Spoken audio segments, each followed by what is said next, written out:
Sesaat lagi kita akan mengikuti embun pagi.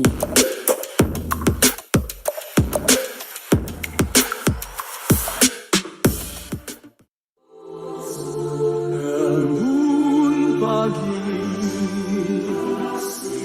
kasihnya setiap hari, seperti embun pagi, sejukkan hati.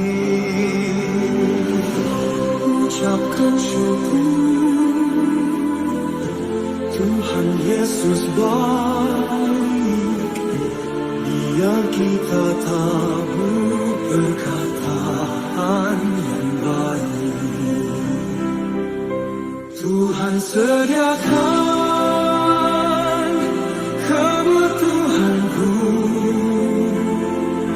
Dia akan cukupkan semua yang ku perlu. Dia sembuhkan semua sakitku, berikan damai sejahtera yang lampaui akalku. Tuhan buka jalan, pimpin semua langkahku. Mazmur 2. Beginilah pembacaan kebenaran firman Tuhan. Mengapa rusuh bangsa-bangsa? Mengapa suku-suku bangsa mereka-reka perkara yang sia-sia? Raja-raja dunia bersiap-siap dan para pembesar bermufakat bersama-sama melawan Tuhan dan yang diurapinya. Marilah kita memutuskan belenggu-belenggu mereka dan membuang tali-tali mereka daripada kita. Dia yang bersemayam di surga tertawa, Tuhan mengolok-olok mereka. Maka berkatalah ia kepada mereka dalam murkanya, dan mengejutkan mereka dalam kehangatan amarahnya. Akulah yang telah melantik rajaku di Sion, gunungku yang kudus. Aku mau menceritakan tentang ketetapan Tuhan. Ia berkata kepadaku, anakku engkau telah kuperanakkan pada hari ini. Mintalah kepadaku, maka bangsa-bangsa akan kuberikan kepadamu menjadi milik pusakamu, dan ujung bumi menjadi kepunyaanmu. Engkau akan meremukkan mereka dengan gada besi, memecahkan mereka seperti tembikar tukang periuk. Oleh sebab itu, hai raja-raja, bertindaklah bijaksana, terimalah pengajaran, hai para hakim dunia. Beribadalah kepada Tuhan dengan takut, dan ciumlah kakinya dengan gemetar, supaya ia jangan murka dan kamu binasa di jalan, sebab mudah sekali murkanya menyala. Berbahagialah semua orang yang berlindung padanya. Amin. Demikian pembacaan firman Tuhan. Lukas 4. Yesus yang penuh dengan Roh Kudus kembali dari sungai Yordan lalu dibawa oleh Roh Kudus ke padang gurun. Di situ ia tinggal 40 hari lamanya dan dicobai iblis. Selama di situ ia tidak makan apa-apa dan sesudah waktu itu ia lapar. Lalu berkatalah iblis kepadanya, jika engkau anak Allah, suruhlah batu ini menjadi roti. Yesus kepadanya, ada tertulis, manusia hidup bukan dari roti saja.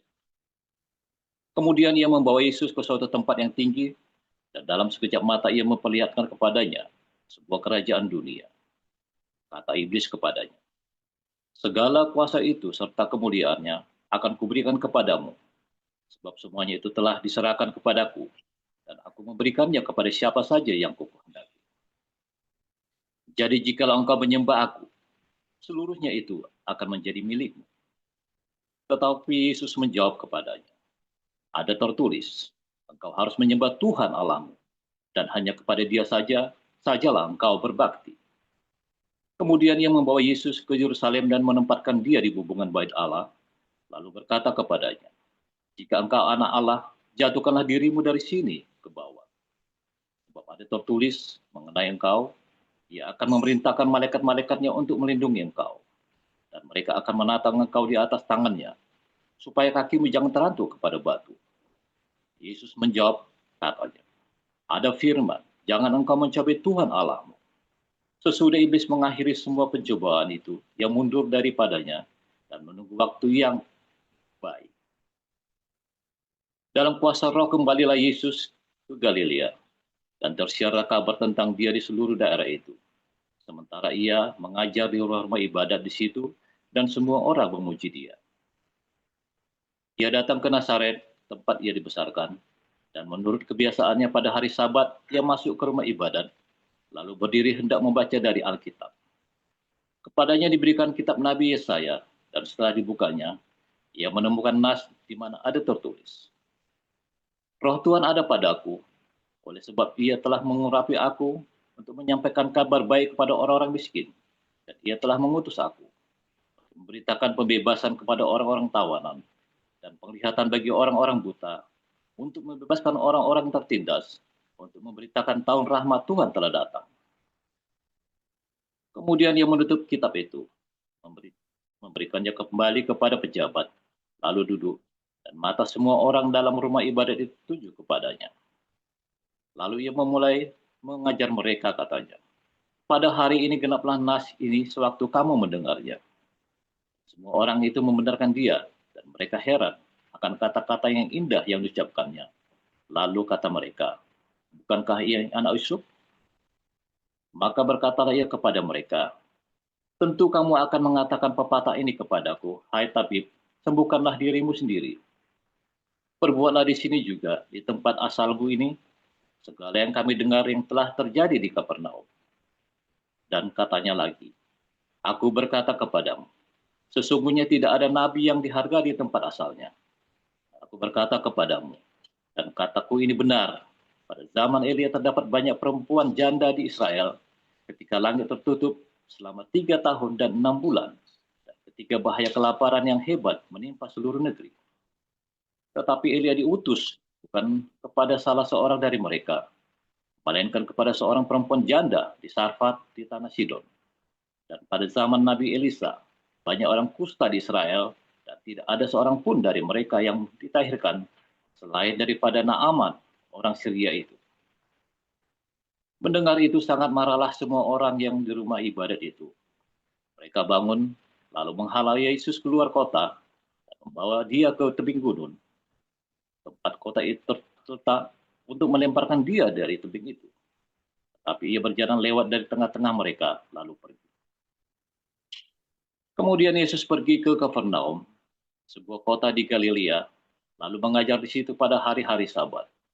Mereka takjub mendengar pengajarannya, sebab perkataannya penuh kuasa. Di dalam rumah ibadat itu ada seorang yang kerasukan setan, dan ia berteriak dengan suara keras, hai engkau, Yesus orang Nazaret, apa urusanmu dengan kami? Sebab engkau datang hendak binasakan kami. Aku tahu siapa engkau, yang kudus dari Allah. Tetapi Yesus menghardiknya, katanya, diam, keluarlah daripadanya. Setan itu pun menghempaskan orang itu ke tengah-tengah orang banyak. Lalu keluarlah daripadanya, dan sama sekali tidak menyakitinya. Dan semua orang takjub, lalu berkata seorang kepada yang lain, katanya, alangkah hebatnya perkataan ini, sebab dengan penuh wibawa dan kuasa, ia memberi perintah kepada roh-roh jahat, dan mereka pun keluar. Dan tersebarlah berita tentang dia kemana-mana di daerah itu. Kemudian ia meninggalkan rumah ibadat itu dan pergi ke rumah Simon. Adapun ibu mertua Simon demam keras, dan mereka meminta kepada Yesus supaya menolong dia. Maka ia berdiri di sisi perempuan itu, lalu menghardik demam itu, dan penyakit itu pun meninggalkan dia. Perempuan itu segera bangun dan melayani mereka. Ketika matahari terbenam, semua orang membawa kepadanya orang-orang sakitnya, yang menderita bermacam-macam penyakit. Ia pun meletakkan tangannya atas mereka masing-masing dan menyembuhkan mereka. Dari banyak orang keluar juga setan-setan sambil berteriak, engkau anak Allah. Lalu ia dengan keras melarang mereka dan tidak memperbolehkan mereka berbicara, karena mereka tahu bahwa ia adalah Mesias. Ketika hari siang, Yesus berangkat dan pergi ke suatu tempat yang sunyi. Tetapi orang banyak mencari dia, lalu menemukannya dan berusaha menahan dia supaya jangan meninggalkan mereka. Tetapi ia berkata kepada mereka, juga di kota-kota lain aku harus memberitakan Injil Kerajaan Allah, sebab untuk itulah aku diutus. Dan ia memberitakan Injil dalam rumah-rumah ibadat di Yudea. Demikian firman Tuhan.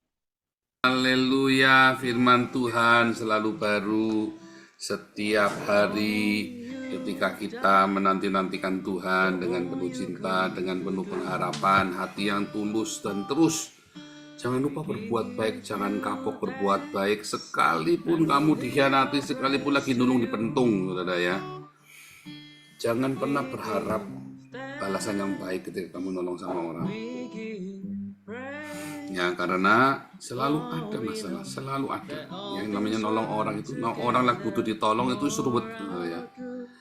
Nah, makanya kamu harus selalu siap sedia, harus dengan hikmat ketika menolong, minta hikmat dari surga. Karena banyak sekali ketika kita nolong orang naif ya, pokoknya tak tolong, wah kamu diajar, kamu tidak kuat nanggungnya.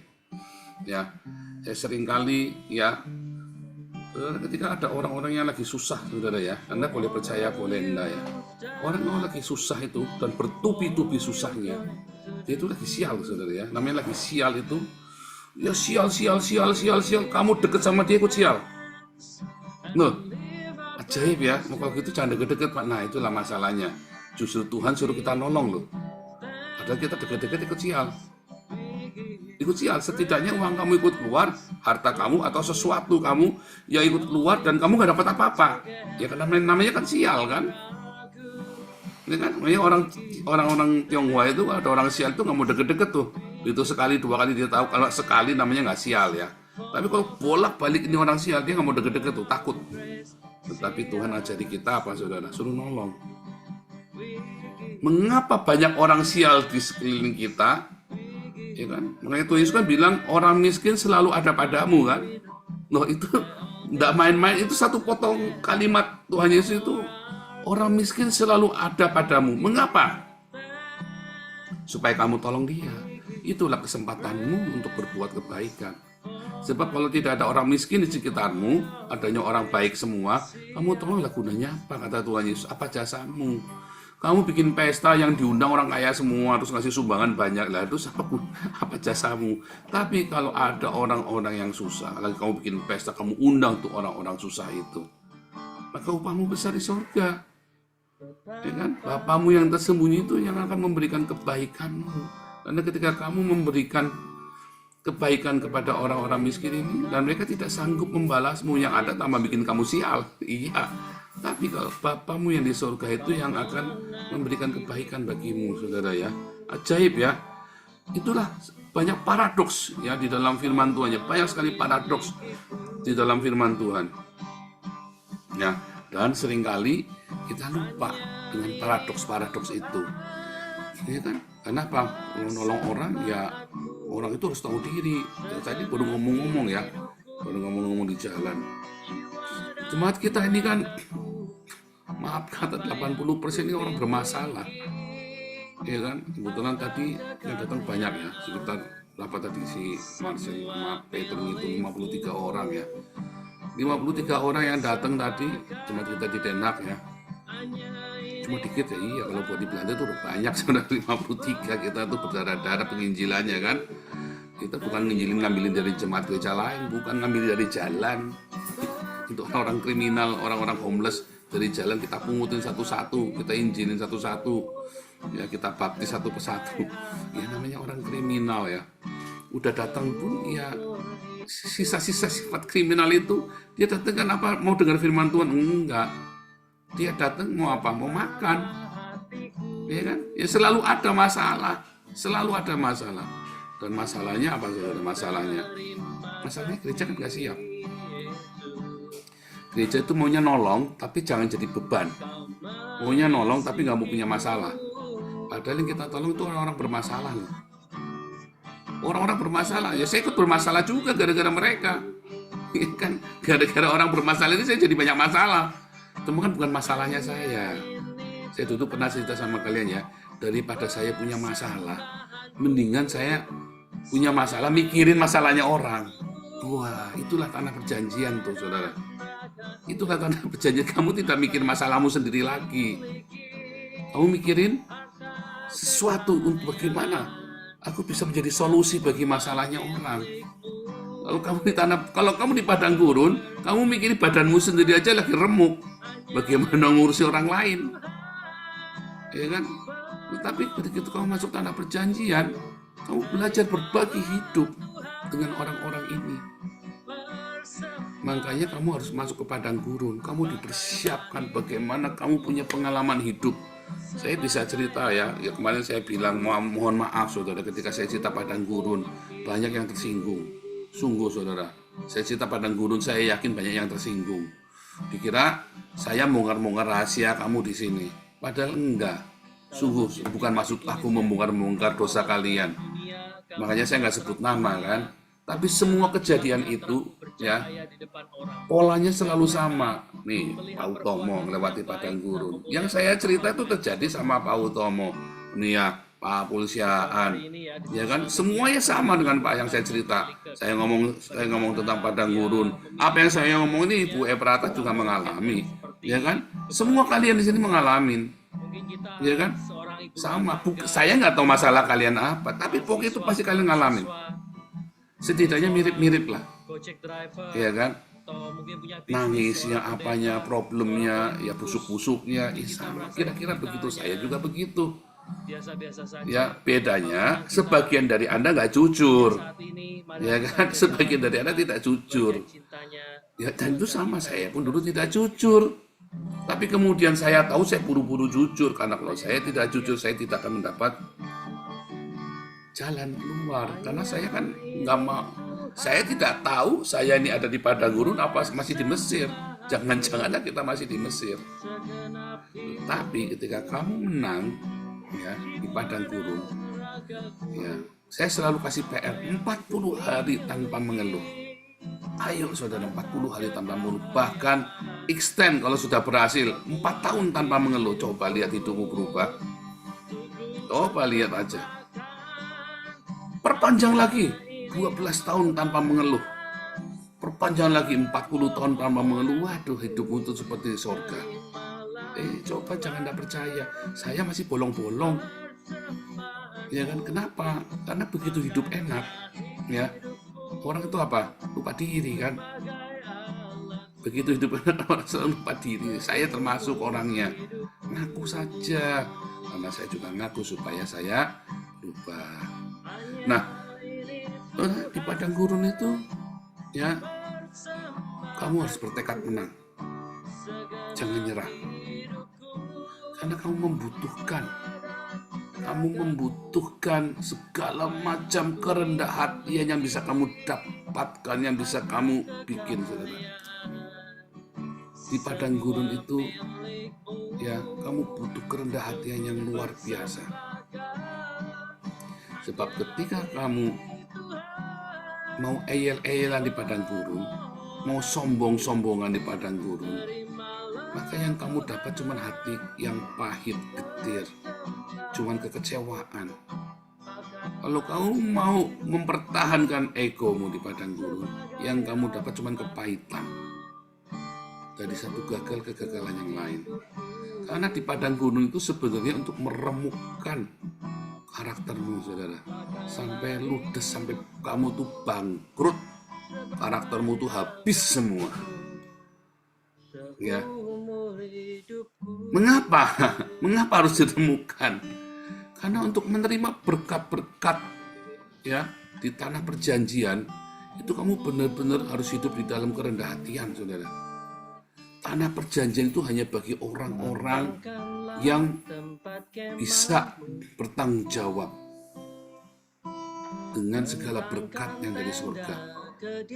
Kamu tidak mungkin kasih anakmu yang masih narkoba itu warisanmu, saudara. Ujuk-ujuk nih tak kasih toko satu padahal dia masih pakai narkoba, ngedrugs ya, masih kecanduan.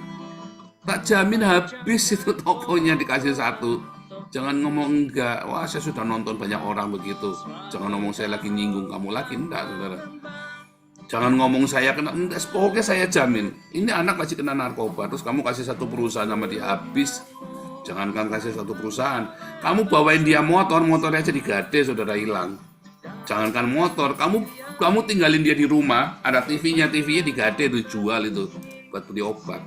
Kamu tidak mungkin kasih anakmu yang masih ngedrugs itu kasih kepercayaan, tidak mungkin. Nanti alasannya, oh no, saya gini, ada begini, alasannya dari Sabang sampai Merauke, berjajar pulau-pulau itu, saudara.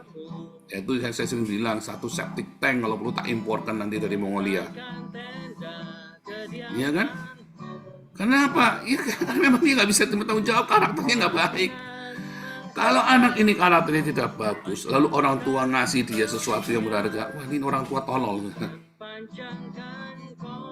Kasihlah kepada anak yang bertanggung jawab dan yang mau berbagi. Ya, demikian juga dengan tanah perjanjian. Itu kan diwariskan bagi Anda dan saya.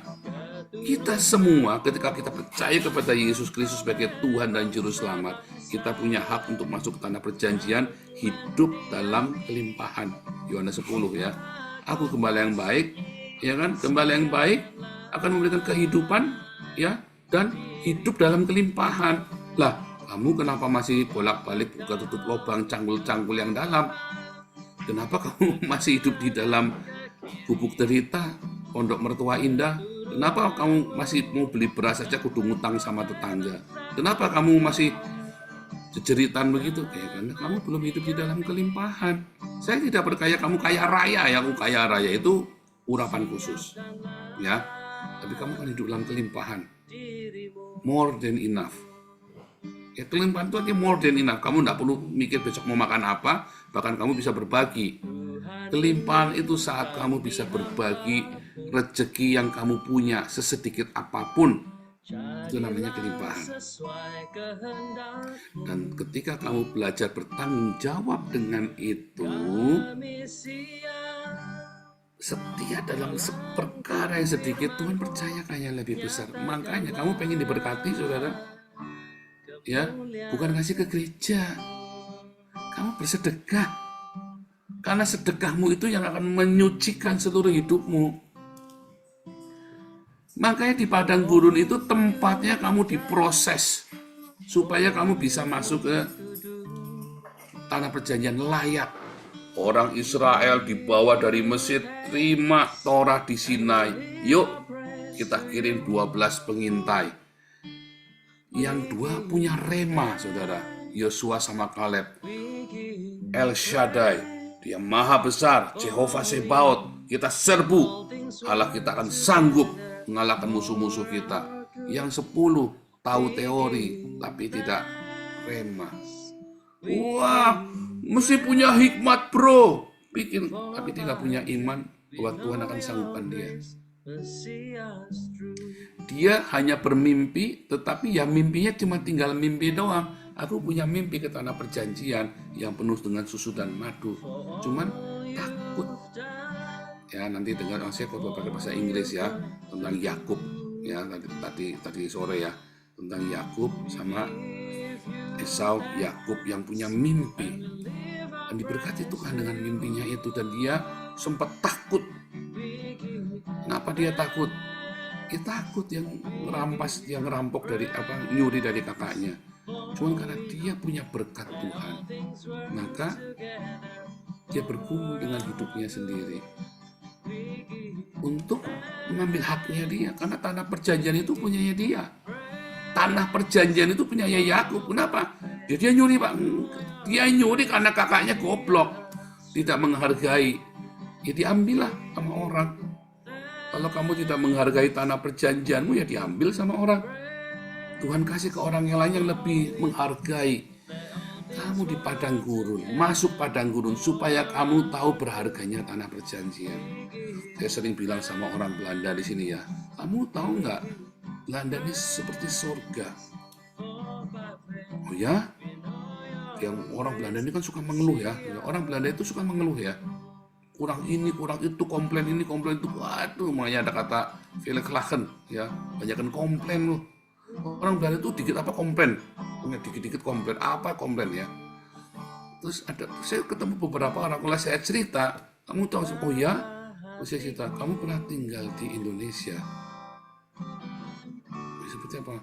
Saya cerita di Indonesia itu ya, Belanda itu ya, anjing di Belanda itu masih lebih beruntung daripada bayi di Indonesia. Saya selalu cerita itu, saudara ya. Dia sampai kaget-kaget ya. Tak ceritain diskriminasi, tak ceritain ya. Di sini kamu itu bisa apa aja dengan bebas. Kamu duduk di rumah saja dikasih uang sama negara. Di Indonesia, kamu sudah kerja saja uangmu diambil sama negara. Kamu nggak punya kerjaan saja nggak dikasih kerjaan, malah duitmu tambah diambil lagi. Umat saudara. Di sini kamu duduk manis, kamu dikasih uang sama negara. Yang penting kamu jangan bikin gara-gara. Kalau kamu bikin gara-gara, ya salahmu sendiri ya kan.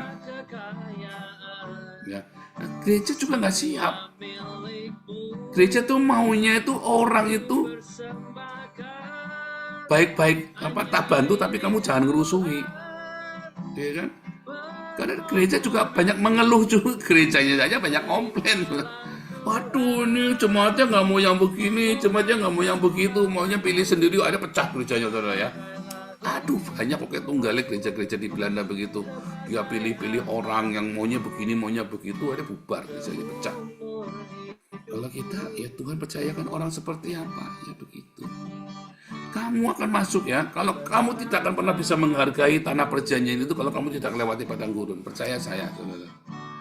Orang-orang yang lahir di tanah perjanjian, dia belum merasakan padang gurun, dia tidak akan menghargai betapa tanah perjanjian itu begitu luar biasa. Buat saya yang pernah tinggal di Indonesia yang didiskriminasi dengan luar biasa, saudara ya. Ketika saya dapat paspor merah Nederlandse Koninkrijk, aduh saudara, saya menangis dengan aduh Tuhan. Rasanya punya warga negara surga itu ya mungkin begini atau lebih dari itu ya. Sekarang ini saya warga negara Belanda aja sudah rasanya udah paling rasanya banyak kesusahan kok tidak berasa lagi, banyak penderitaan tidak berasa lagi. Karena saya tahu rasanya hidup di padang gurun, rasanya hidup di neraka kayak apa. Ya kan, sehingga sini rasanya kayak surga banget. Saya respect, saya semua peraturan di sini saya ikut, hati-hati semuanya. Kalau kamu tidak pernah melewati padang gurun, kamu nggak tahu tanah perjanjian itu nikmat, susu dan madu itu enak. Maka 10 utusan, ya, dia hanya bermimpi, tapi dia nggak punya rema. Tapi kalau kamu punya rema di padang gurun, kamu masuk tanah perjanjian. Lihat, semua malaikat itu kan melayanimu, saudara. Malaikat apa yang pakai sayap? Ya enggak. Pokoknya semua malaikat. Artinya semua yang baik dari surga itu akan diutus, dikirim ke kamu. Ya. Kalau ingat Yakub mimpi di Betel, malaikat naik turun itu ya. Malaikat naik turun dari surga ke bumi.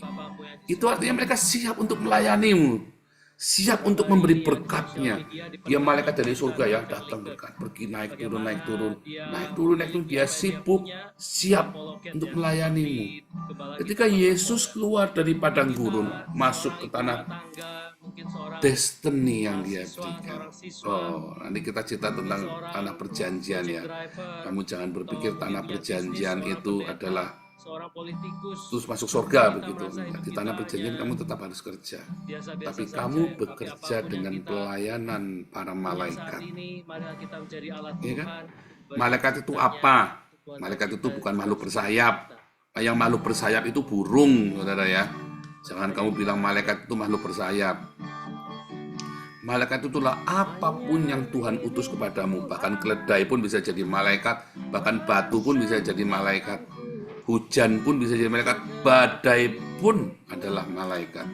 Tapi kamu akan mengalami pelayanan malaikat apabila kamu keluar dari padang gurun dan kamu menang. Itulah makanya hidupnya diberkati luar biasa. Yehi, wihi. Jadi terjadilah karena kamu sudah melewati padang gurun itu, karaktermu kuat. Karaktermu punya karakter ilahi. Karena di padang gurun itu semua dihancurkan, diremukkan, semua segala macam kehidupanmu diremukkan. Kegagahan saya, kesombongan saya. Aduh, sekarang kalau ditanya, saya bolak-balik kalau orang tanya sama saya, Paul, kenapa kamu jadi pendeta? Karena aku udah bisa kerja lainnya. Udah simpel, saudara. Kalau saya bisa kerja lainnya, saya pilih ini, pilih itu. Dulu saya kembali melayani Tuhan 2015. Tuhan, aku enggak mau melayani itu, aku tak kerja dulu, Tuhan. Ya maaf saudara, Tuhan bilang sama saya, kamu mau kerja apa lagi? Jenemu wis mambu. Kamu tuh udah bau. Kamu mau kerja apa lagi? Siapa yang percaya kamu? Terus saya pikir, iya Tuhan ya. Terus tiba-tiba saya baca Alkitab, mencangkul aku tak malu, tak mampu, mengemis aku malu. Itu remah sekali tuh buat saya tuh. Ya udah aku tak full time. Aku mulai penginjilan di Facebook, penginjilan di jalan.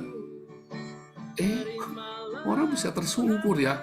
Tersungkur norak gitu ya. Tuhan ampuni aku penginjilan begitu ya. Setiap lihat orang tak bacain satu-satu. Terkopar ya. Sampai akhirnya kita baptis ratusan orang tuh ya. Selama di Indonesia itu ya, orang-orang Islam juga banyak yang datang. Ya ngirim message di Facebook minta dibaptis sama saya. Sampai saya ketakutan ya, bingung ya kan. Jangan, kalau saya dibunuh enggak apa-apa, kalau anak saya diapa-apain gimana? Ya ada kita difilter.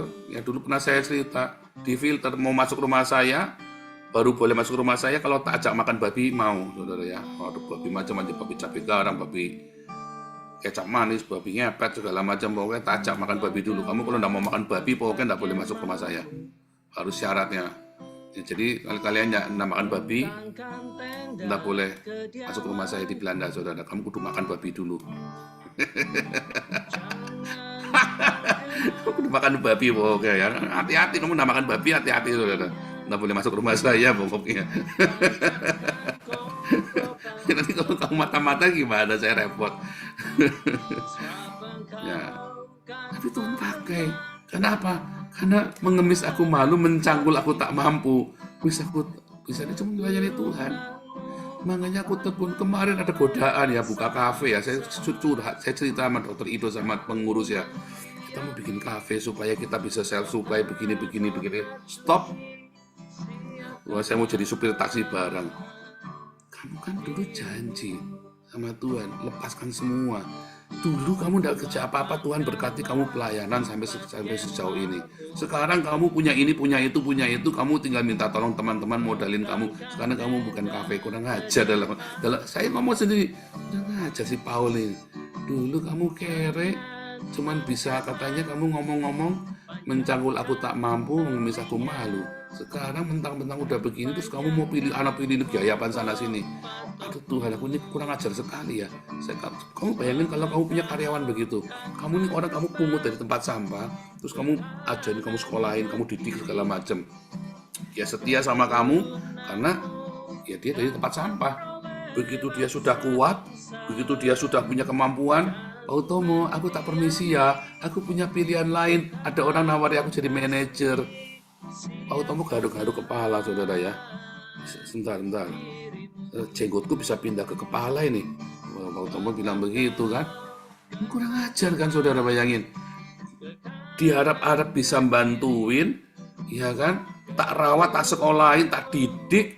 Begitu dia sudah punya semuanya, goodbye Pak Utomo, aku tak kerja jadi manajer di sana, di tempat lain. Nah itu kayak saya kemarin tuh, saya nyaris begitu tuh, saudara.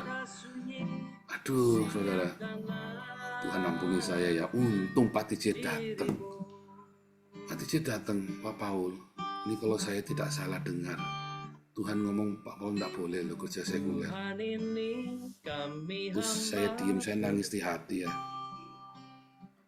Pak DJ ngomong begitu, saya nangis saudara di hati ya. Pak DJ tidak tahu, saya ketawa-ketawa. Iya, Pak DJ tak doain lagi. Tapi Tuhan ajari saya ya satu ya, kamu perlu tahu diri. Dulu Tuhan pulihkan saya sampai sebegini hebat. Buat saya sudah sebegini hebat ya. Sekarang kamu sudah begini hebat, kurang ajar kamu bikin kafe, mau bikin apa, terus siapa yang mau ngurusin bukunya itu belum jadi, tuh kamu udah kerjain. Terus siapa yang mau ngajar lagi? Kamu udah kecapean begitu, kamu mau ngajar, mau jadi supir taksi segala macam, gagahan kamu kenapa tidak percaya bahwa Tuhan sanggup cukupkan kamu? Tuh saya pikir-pikir lagi, Tuhan ampuni aku, Tuhan, aku kurang ajar sekali ya. Walaupun itu sebenarnya buat kebaikan ya, supaya saya jangan bergantung. Tetapi Tuhan ajarkan, kamu percaya. Kamu harus hidup dari firman Tuhan. Saudara, saya sudah melewati padang gurun, saudara. Di padang gurun itu, waktu itu, saya besok makan apa saya nggak tahu. Saya sudah melewati itu. Lalu, kenapa sekarang saya jadi takut? Kenapa saya jadi khawatir? Terus Kenapa saya tidak fokus? Ya kan, orang ngajar saya Sabtu aja masih kesiangan tadi. Aduh, minta maaf ya, BC1 ya. Nah itu loh, karena kamu jelang-jelangan, sekarang kamu mampu ini, mampu itu, otakmu jelang-jelangan lagi, kreativitasmu kemana-mana, kamu tidak pegang satu. Tuhan sudah percayakan yang teguh, yang mantap sampai habis. Di padang gurun kalau kamu setia, saudara, sampai dihancurkan segala kebisaanmu. Itu sudah nggak bisa apa-apa, hancur di padang gurun, sudah hancur. Makanya begitu saya sudah hancur, saya sudah bilang, Tuhan, apapun terjadi, terjadilah, mau remuk sak matimu jadi Tuhan. Begitu saya ngucap begitu, padang gurunnya tiba-tiba selesai, saudara.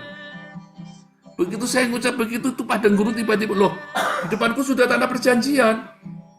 Tanpa kamu sadari, coba kamu belajar ngomong kayak saya. Tuhan, apapun terjadi, terjadilah sak mati, sak karepmu Tuhan, hancur ya hancur, pokoknya jangan lepaskan aku dari tanganmu. Begitu kamu ngomong begitu, tuh, mungkin berapa hari kemudian tiba-tiba kamu udah nyampe tuh di tanah perjanjian tuh. Loh, udah di situ. Ya, aduh itu doa yang paling Tuhan sukai menurut saya. Selama saya berdoa, ya selama saya berdoa, segala macam doa yang saya panjatkan, nampaknya Tuhan paling senang ketika saya ngomong itu, bukan di saudara. Apapun Tuhan terjadi, terjadilah sak makarep mati, remuk, nek perlu setengah mati, setengah hidup, sekarepmu Tuhan. Yang penting jangan lepaskan aku dari tanganmu. Jadi saudara, tiba-tiba sampai di tanah perjanjian. Tiba-tiba ada pelayanan para malaikat. Pelayanan para malaikat. Yehi wihi, terjadi dan terjadilah. Kalau saya ngomong, bara kedabar. Bara terjadilah. Sesuai dengan perkataan, sesuai dafarku ya. Bara kedabar, abrakadabra itu ya. Pernah diajarin dulu ya. Abrakadabra itu kan saya bara kedafar. Artinya kan itu sesuai bara kedafar. Terjadilah, ya terciptalah sesuai dengan apa yang aku ucapkan. Dan itulah pelayanan para malaikat di surga. Bara kedafar. Ketika kamu kerja, tiba-tiba kamu kerja lagi, tiba-tiba, wah saudara ya, ketika kita ditinggal, bahkan ada beberapa donatur juga yang meninggalkan kita, tiba-tiba Tuhan kirimkan lagi yang aneh-aneh ya. Aduh, saya bilang, sampai aku bilang, waduh saya sampai nggak speechless. Itulah pelayanan malaikat di surga.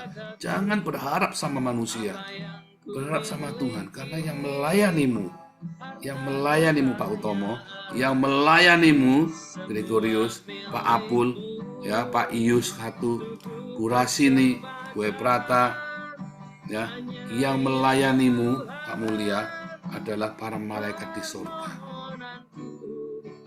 Ya, yehi wihi, terjadi, maka terjadilah ya. Tuhan Yesus memberkati.